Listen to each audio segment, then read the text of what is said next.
మీరు మాట్లాడండి అమ్మా, మీరు ఇప్పుడు చెప్పండి. ఇందులో డిఎస్పీ శివరామ్ రెడ్డి రోల్ ఏంది అసలు ఇలా? ఇలా మా మేడం పోయితే ఏమన్నారు ప్రొటెక్షన్ కల్పిస్తాం, మాకు ప్రాణ రక్షణ. ఆయన ఏది లేదు, కూడా మాటలు చెప్తారు సార్, వాళ్ళకి మాటలు చెప్తారు అంతే, మాటలు సార్. చెప్తారు అంతే, ఆడ ఏది లేదు. మీరు చెప్పండి అమ్మా, మీరు ఏం చెప్పండి జరిగింది, మీకు మీకు ఎదురైన అనుభవం ఏంటో చెప్పండి. ఒకటే మాట్లాడు. మాకు గ్రామస్తుల సహకారంతోనే నామినేషన్ వేయడం జరిగింది. అయితే మా భర్త నేను ముందు రోజే బ్యాంక్ అకౌంట్ తీసాము. మేము నకరకల్లో ఉంటున్నాం, మా పిల్లల ఎడ్యుకేషన్ పరంగా వెళ్ళినాము ఈ సంవత్సరమే.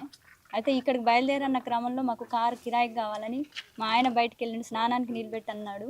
నేను 10 నిమిషాల తర్వాత ఫోన్ చేస్తే స్విచ్ ఆఫ్ వస్తుంది ఫోను.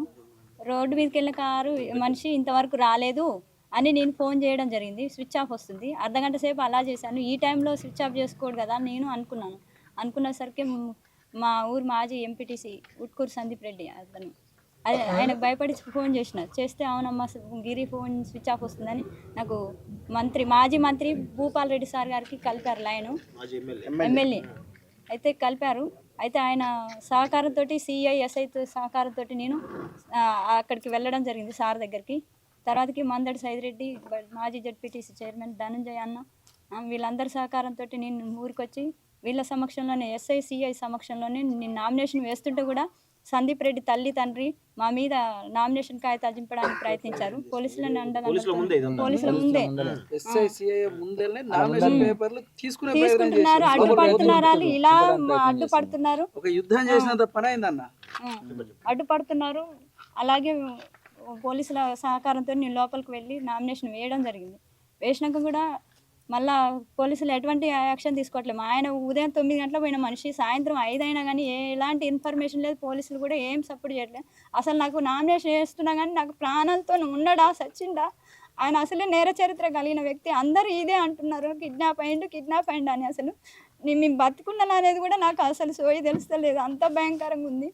వచ్చినాక చూస్తే మళ్ళీ ఎస్పీ గారికి నేను కంప్లైంట్ ఇవ్వడం జరిగింది. నల్గొండ వెళ్ళాను నా పిల్లల్ని తీసుకొని. సార్ ధనంజయ అన్న వెంట ఉండి నాకు మందడి సైదిరెడ్డి అన్నయ్య, మళ్ళీ నల్లమోతు భాస్కర్ రావు, ఇంకా మాజీ జడ్పీటీసీ చైర్మన్స్ వీళ్ళందరూ కార్లో వచ్చి బెటాలియన్ కూడా ఉన్నారు నా ఎమ్మటి. అయినా సరే నా మీద అంతా అటాక్ చేసి నామినేషన్ చింపడానికి ప్రయత్నించారు.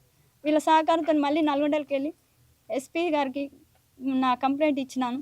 ఇస్తే సార్ నేను చూస్తా అమ్మ, చర్య చేస్తా అన్నాడు. అప్పటికి నాకు ఇంకా ఎట్లాంటి ధైర్యమే రావట్లేదు అసలు.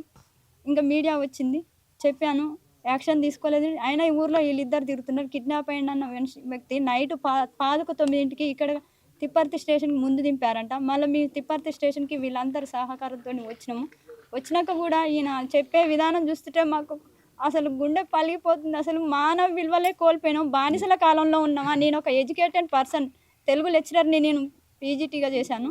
అయితే నాకు బానిసల కాలంలో ఉన్నామా, నిజాం ప్రభుత్వం ఇది. మనుషులు అన్న విలువ లేకుండా తాగి గ్లాసుల 4 మూత్రం తాగాలంటే మనిషికి హేయమైన పని. ఇలాంటి దుర్మార్గాన్ని కొడిగట్టి అసలు నేను నామినేషన్ వేస్తాను కూడా ఇంత గట్టిగా, అసలు ఇప్పుడు గెలుస్తాను, నేను ఖచ్చితంగా గెలుస్తాను అన్న నమ్మకం ఉంది నాకు. ఊళ్ళో సహకారం కూడా ఉంది. ధైర్యం చేసిన బిడ్డ అని ఇట్లా ఒత్తుతున్నారు, నాకు అండదండలు ఉంటాయి, నేను ఖచ్చితంగా గెలుస్తా. నా భర్తని ఇంత ఇబ్బంది పెట్టడానికి అవకాశం ఎందుకు ఉండాలి, అసలు నేను నామినేషన్ వేయకూడదా, అందరు సామాన్యుల హక్కు కాదు అది అని నేను ప్రశ్న వేస్తున్నాను. నాకు నా పిల్లలకి చాలా ప్రాణహాని ఉంది, నేను భయపడుతున్నాను. ముందు కూడా ప్రచారంలో భాగంగా నాకు రక్షణ కల్పించాలని కోరుతా ఉన్నాం. మీరు టీచర్ అండి ఇక్కడ? తిప్పర్తి మోడల్ స్కూల్లో చేశాను సార్.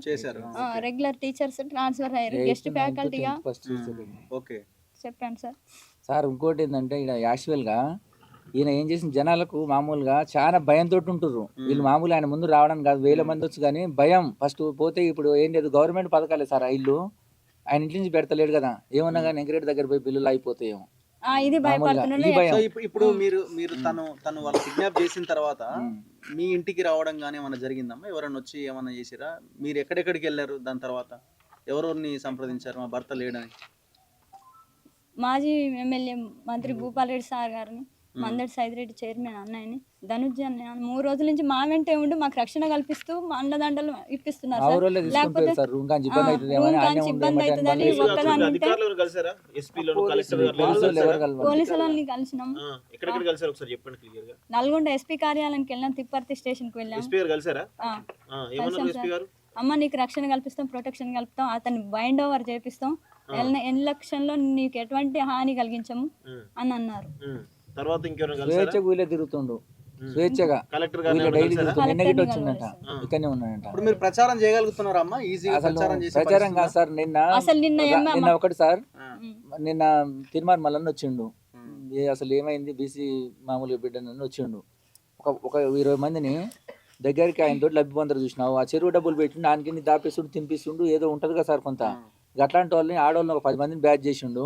వచ్చి మీ ఆయనకే చెప్తావు మాకు చెప్పావు అంటే ఫస్ట్ ఇప్పుడు మీరు మామూలుగా అడుగురు డిబేట్లా, వాళ్ళు మామూలుగా వాళ్ళకి ఏమైనా అవసరమా? ఇప్పుడు జరిగింది నాకు అన్యాయం, నేను వాళ్ళకైతే అన్యాయం చేయలేదు కదా ఒకట్లా. మామూలుగా ఇంకోటి నాకు పూర్తిగా వ్యతిరేకత, భయంతో ఏడవడిపోతాను, భయంతో రూపాయి పెట్టకుంటున్నాం సార్.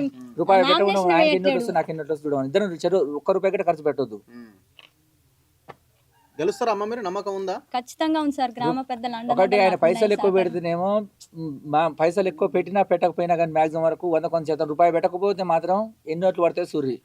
రూపాయి పెట్టకుంటే బరాబర్ ఉండాలి, మేము ఉన్నకాడు ఉండాలి. ₹1 ఎన్ని ఓట్లు పడితే చూడండి. మేము సామాన్యులు, మీకు మా ఇల్లు ఆకారం చూస్తుంటే రౌడీజం ఇలాంటి చరిత్ర ఏం లేదు సార్. మామూలుగా వెంకరెడ్డి అన్సర్ గారిని ఎట్లుందంటే విపరీతంగా, మళ్ళీ ఈడ పాదూరి శ్రీనివాస్ రెడ్డి అని ఉంటాడు, ఆయన అట్లనే ఆడ కనీసం ఆడ బీసీ నేషన్ జనరల్ ఆడ పరిస్థితి ఏడనైనా బీసీలు ఏడని ఫస్ట్ నామినేషన్ వేయడానికి గోదవరిగూడెం ఆరుగూడెం మాకు 3 గ్రామ పంచాయతీలు, ఇది ఎంపీటీస్ కామ్లెట్. వాళ్ళు వేయడానికి ఉనికి లాస్ట్ రోజు వేసారు. మేము వేసినాక వెహికల్ వస్తే మా పోలీసు వాళ్ళు ప్రొటెక్షన్, 4 ఎమ్మెల్యేలు వస్తే నామినేషన్ వేసిరు. 3 యునానిమస్ చేస్తే గిఫ్ట్ ఇస్తాను ఆయనకే.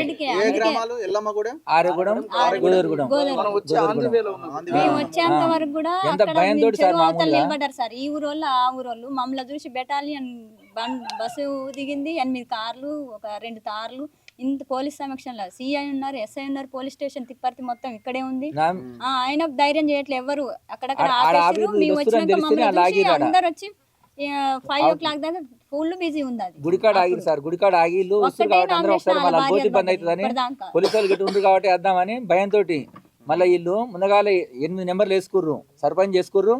మంచిగా వచ్చిన నేద్దామని మంచిగా నరుకుదామని చూస్తుర్రు. ఇక ఎవరికి చేయొద్దు, ఇనమాస్ నెంబర్లు సర్పంచ్ మీరు ఇంత కిడ్నాప్ అయింది ఇంతైనప్పుడు అంటే ఏ సహకారం ఎవరు సహకారం ఇచ్చారు మీకు? ఇంత ధైర్యంగా ఎవరు ఇచ్చారు మీకు? అంటే ఇంత ఇబ్బంది ఉన్నా కానీ నామినేట్ చేశారు కదా సార్. మేము ఒక చదువుకున్న ఎడ్యుకేటెడ్ పర్సన్, ఎందుకంటే డిగ్రీ కంప్లీట్. మేము సరే పుట్టిన గడ్డ కోసం ఏదో మేము మా వంతు సహకారంగా మేము ఏం సంపాదించుకోవాలి ఆస్తులు పాసులు అనే ఉద్దేశంతో అయితే మేము రాలేం. ఏదో మేము పుట్టిన గడ్డ కోసం సరే మేము ఈ గడ్డ కోసం నేను ఒక 10 year కబడ్డీ టీం మెయింటైన్ చేసిన ఓన్గా. ఏమంటారు శ్రవణం, నేను ఇంట్లో ఖర్చులు పెట్టుకొని నేను చదువుకునేటప్పుడే ఊరి పేరు కోసం ఇనామస్ మెంబర్గా ఉండి అప్పుడే అంతే పరిస్థితి. సర్పంచ్ పనులు చేయకపోయినా నేను నిలబెట్టి పనులు చేసిన సార్. మామూలుగా అడగండి మీరు, వాటర్ లేని పక్షంలో నేను కొన్ని అప్పు చేసి గట్ట తెచ్చి మామూలుగా చేసిన రోజుల్లో. మీరేమి ఏదో ఊరికే పోటీ చేసే వ్యక్తి ఏం కాదు,